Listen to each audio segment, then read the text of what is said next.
Hingga memasuki pertengahan bulan November, nasib lanjutan kompetisi Liga 2 musim 2022 masih belum jelas.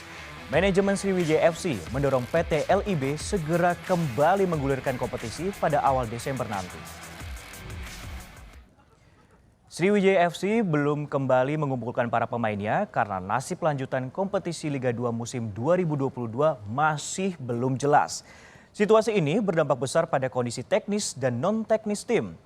SFC mendesak PSSI dan PT LIB untuk segera menggulirkan kompetisi awal Desember nanti.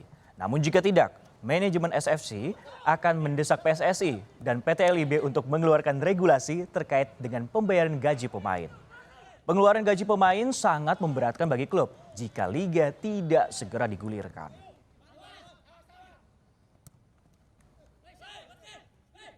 Kompetisi itu Desember itu sudah sebetulnya harus diputar menurut saya.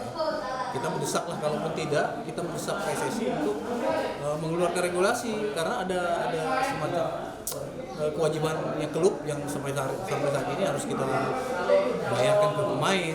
Jadi saya dengar udah beberapa klub yang tidak sanggup lagi untuk membayar selari pemain.